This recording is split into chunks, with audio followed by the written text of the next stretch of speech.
안녕하십니까. 현대투자연구소 송조입니다. 최근 우리 증시가 미국이나 주요 국가 대비해서 소외되는 모습인데요. 특별한 이유는 없고, 단순하게 본다면 작년 11월서부터 지난 1월 11일까지 상대적으로 많이 올랐기 때문에 속도 조절 차원 정도로 생각이 됩니다.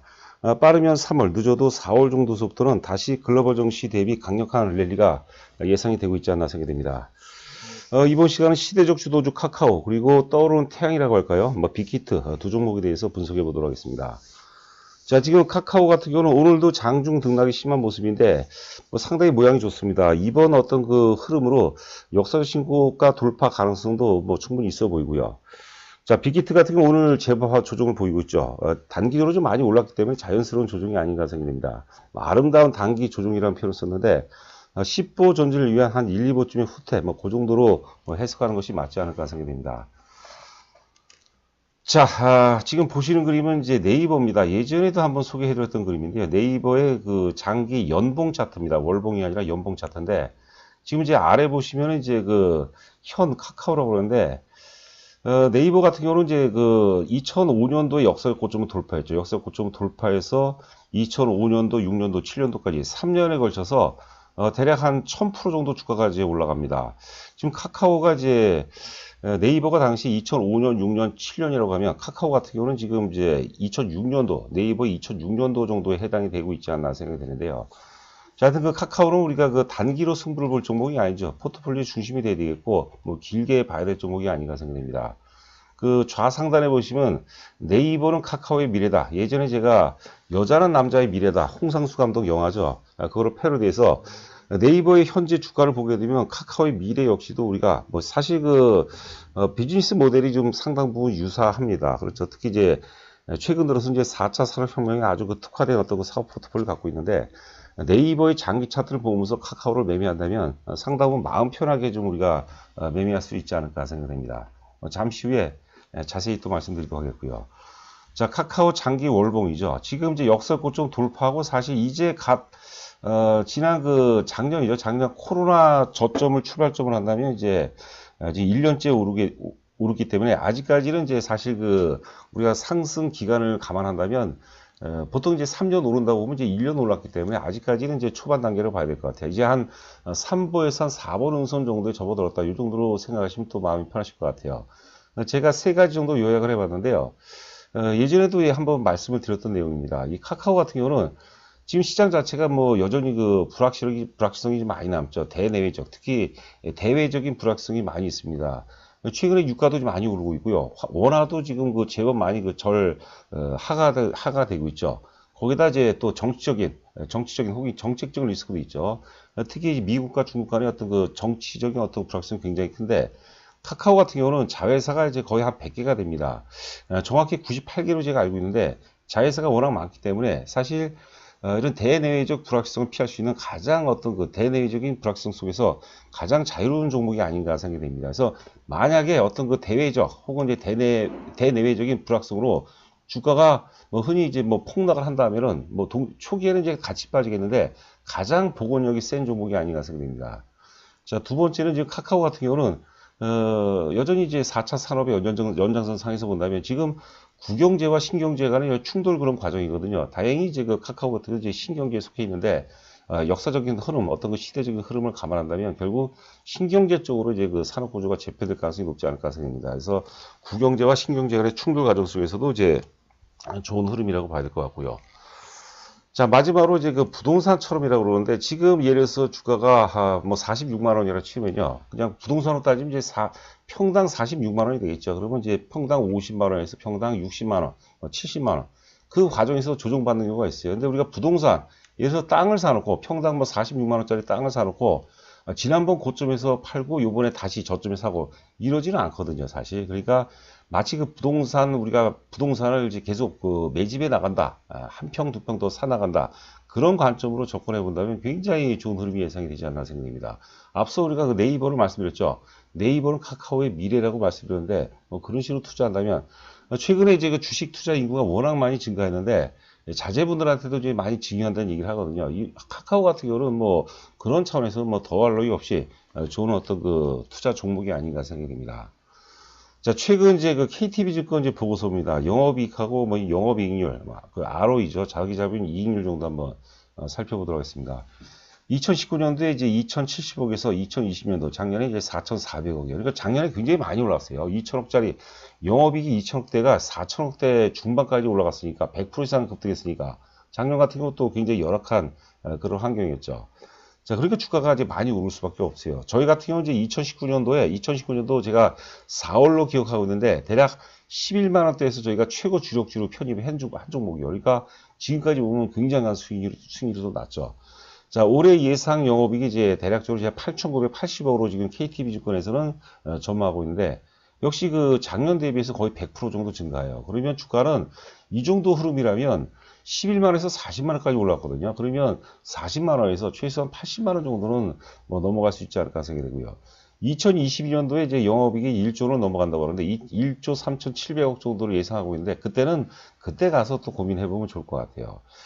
영업이익률이 지금 이제 급격하게 증가를 하고 있습니다. 작년에 2019년도에 영업이익률이 6.7%에서 작년에 10%대를 넘어섰죠. 10.7%.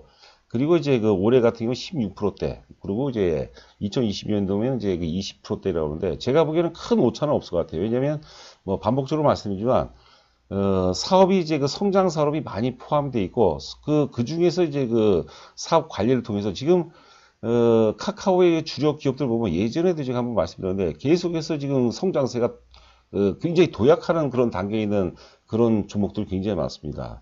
자, 그래서 하여튼 그 영업이익률은 굉장히 좀 바람직한데 좀 아쉬운 것은 뭐냐면 ROE죠.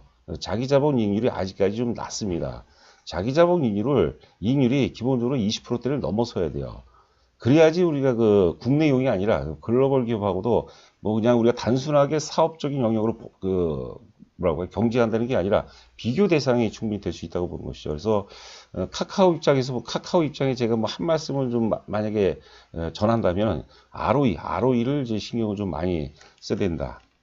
라고 이제 보는 거죠. 자기 자본 대비해서 이제 많은 이익을 또 창출을 해야 된다고 봅니다. 잠시 후에 우리가 빅히트를 보도록 하겠지만 빅히트 같은 경우는 ROE가 굉장히 높습니다, 여러분들.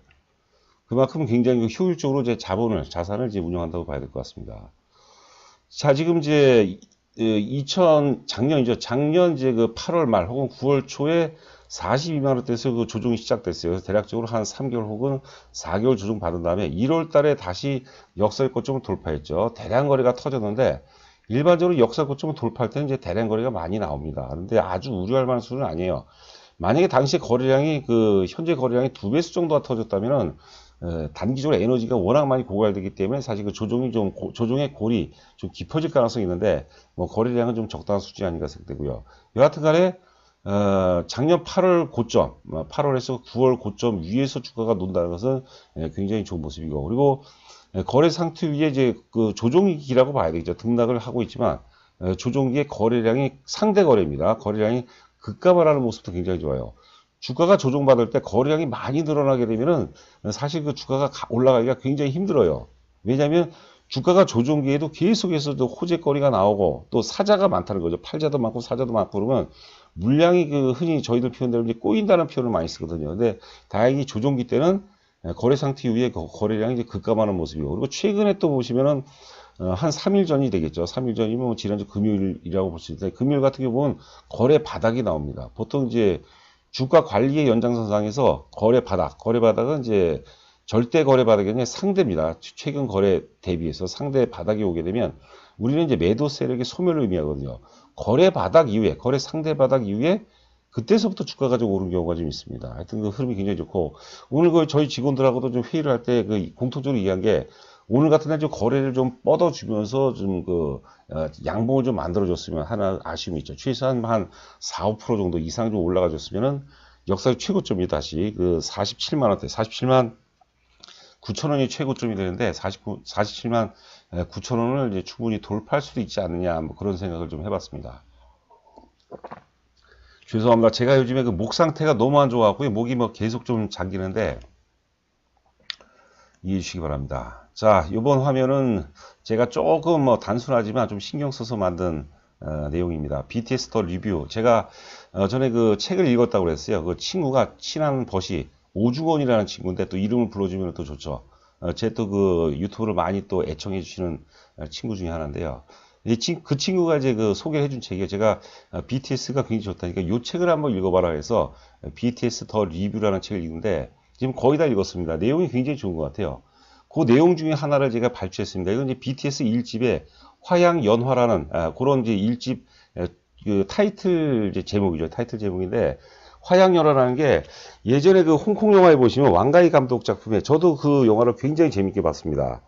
그 양조위하고 장만옥 씨 그 주연으로 사실 그 바람 피는 내용이거든요. 이 화양연화라는 얘기가 인생에서 가장 아름답고 행복한 시간을 의미한다고 하죠. 하여튼 그 화양연화에 나오는 그 대목 중에서 하나입니다. 림이라는 것은 림을 향해서 내가 던진 건 림이라는 것은 이제 농구 링을 얘기하는 거예요. 저도 뭐 개인적으로 농구를 굉장히 좋아합니다. 림을 향해서 내가 던진 건 수많은 고민과 삶의 걱정거리 이런 게 사실 그 철학이죠. 뭐 철학이지 별거 있습니까? 철학이죠. 그래서 BTS는 제가 그 여러 차례 제가 강조해드리지만 K-팝도 굉장히 훌륭합니다. 그렇죠? 뭐 SM이라든가 YG 혹은 이제 JYP 소속 가수들도 아티스트도 굉장히 훌륭한데 BTS는 K-팝의 어떤 그 장르하고 좀 많이 좀 틀린 것 같아요. 일단 그 철학이 있고 그다음에 소통이 있죠. 특히 이제 팬덤과의 그 원활한 아주 강력한 어떤 커뮤니티가 있겠고요. 그다음에 또 하나 말씀드리자면 옛날에 그 히피 문화하고 제가 좀 비교를 했는데 그 히피 문화를 좀 뛰어넘은 것 같아요. 당시 그 비틀즈들 우리 아시죠? 이제 우리가 흔히 이제 락이라고 그러는데 이 건강한 저항 정신이 있는 것 같아요. 메시지를 굉장히 그 팬덤들한테 메시지를 굉장히 던지는 것이죠. 그래서 K-팝하고는 다른 어떤 그 장르로 구별을 해야 되지 않을까 생각됩니다. 만약에 이제 죄송합니다. 빅히트 종목을 많이 갖고 계신 분이라면 뭐 BTS 더 리뷰라는 책도 그렇고 그 제가 그 지은이 이름이 갑자기 생각이 안 나네요. 아니, 까먹었습니다. 죄송합니다. 하여튼 그분 인터뷰 내용들도 굉장히 독특한 것 같아요. 우리는 지금 BTS 같은 경우는 이제 글로벌에서는 굉장히 인정을 받고 있는데 국내에서의 어떤 그 평론, 국내에서 어떤 그 평가는 굉장히 소극적인 것 같아요. 그래서 주가도 좀 많이 그동안 못 오르지 않았나. 하여튼 그 우리가 여하튼간에 다양한 시각으로 BTS, 특히 이제 빅히트는 재평가를 받아야 되지 않나 생각됩니다. 자, 최근 보고서 영업이익 한번 보도록 하겠습니다. 2019년도 이제 990억에서 단위가 10억입니다. 그 작년에 1,470억. 올해 예상 영업이익이 이제 2,760억 정도를 예상하고 있는데 대략적으로 거의 한 배 수준 정도 되죠. 배 수준 정도. 그렇죠. 그 지금 2019년도에서 2020년도보다 증가율이 2020년에서 2021년이 훨씬 더 높습니다. 지금 3천억 얘기한 데도 있어요. 위버스의 가치가 실제적으로 또 매출과 계속해서 긴밀하게 이어지고 있거든요. 그래서 제가 보기에는 굳이 만약에 수익률 차원으로만 따진다 그러면 카카오보다는 오히려 빅히트 쪽이 좀 효과적인 수익이 날 수도 있지 않은가 이게 생각되고요. 자, 영업이익률이 이제 그 2020년이죠. 작년 같은 경우는 사실 그 이런 아티스트들은 공연이 매출의 큰 부분을 차지하거든요. 그런데 공연을 못했죠. 그런데도 불구하고 영업이익률이 17.7%라는 것은 뭐 제가 보기엔 기적 같은 일인 것 같아요. 자, 그리고 이제 올해 예상 영업이익률이 이제 21%고, ROE를 한번 보도록 하자, ROE. 자기자본 이익률이죠.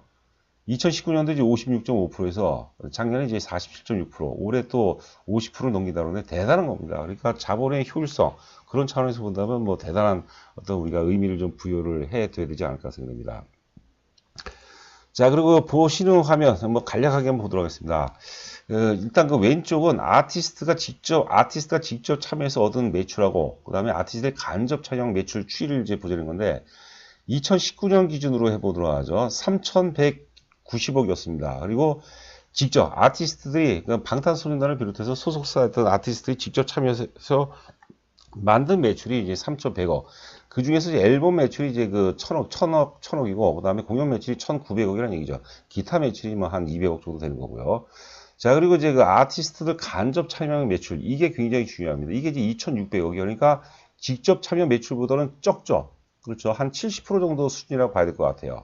그런데 오른쪽에 보시면 이제 위버스죠. 위버스에서 지금 위버스가 본격적으로 가동된 게 제가 알기로는 이제 1년이 좀 안 됐어요. 그런데 위버스 매출이 지금은 50%를 좀 넘었다는 얘기라는 거죠. 대단한 거죠. 그러니까 플랫폼 기업이라는 게 그렇게 높게 평가를 받을 수밖에 없어요.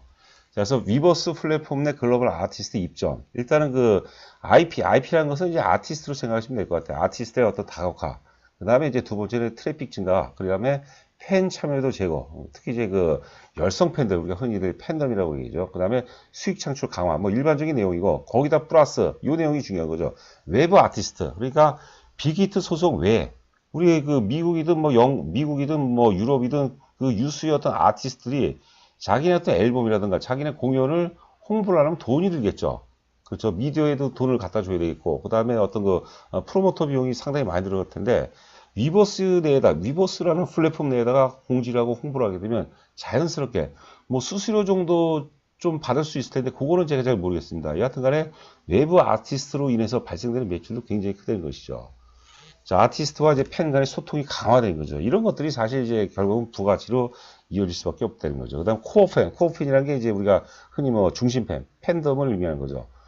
팬덤, 코어팬을 위한 차별화된 콘텐츠를 제공하고, 그 다음 MD 상품을 구매할 수 있는 원스톱 종합 포털이 이제 포털을 이제 그 지향을 한다고 보시면 될 것 같습니다. 그래서 우리가 이제 빅히트를 볼 때 빅히트 자체 어떤 상품 가치도 있겠지만 이 위버스 차원으로 우리가 다시 그 빅히트를 재해석해 볼 필요가 있다. 이렇게 그 보시면 될 것 같습니다.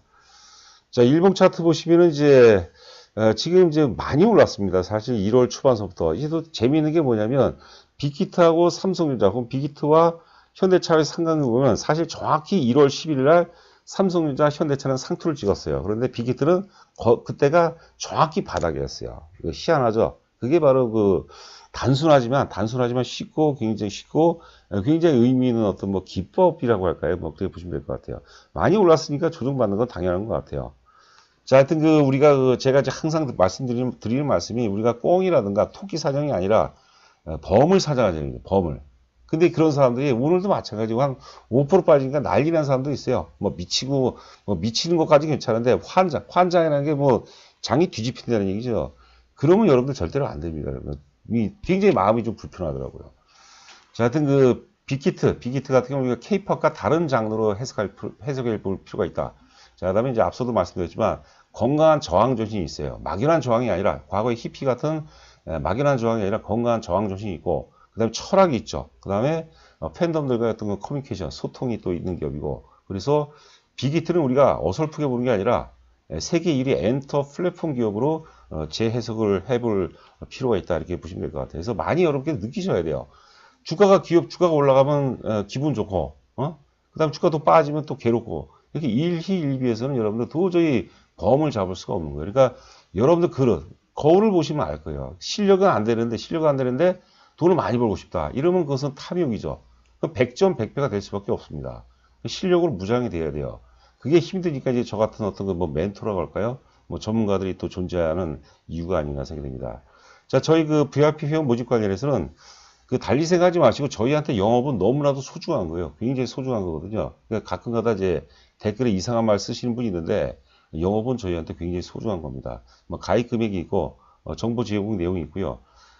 법인 계좌 140으로 시작하는 게 이제 법인 계좌니까 그쪽 입금하시고 아래가 이제 제 전화번호거든요. 그러니까 입금하시고 저한테 그 문자로 전화 보내주시면은 제가 장 시작 출발하기 전에 인사 말씀 먼저 드리고, 그 다음에 현재 장세 중에서 최적의 포트폴리오를 어떻게 갖고 가는 것이 좋을 것이며, 그거는 저희 문자로 있는데 좀 헷갈릴 거예요. 그러니까 제가 구두로 설명을 드리도록 하겠습니다. 그리고 뭐 핵심 한두 종목 정도는 저희가 또 회사 개요서부터 상승 논리, 뭐 목표가 이렇게 해서 또 문자로 요약해서 보내드릴 겁니다. 자, 오늘도 여러분들 고생 많으셨고 저는 또 내일 찾아뵙도록 하겠습니다. 감사합니다.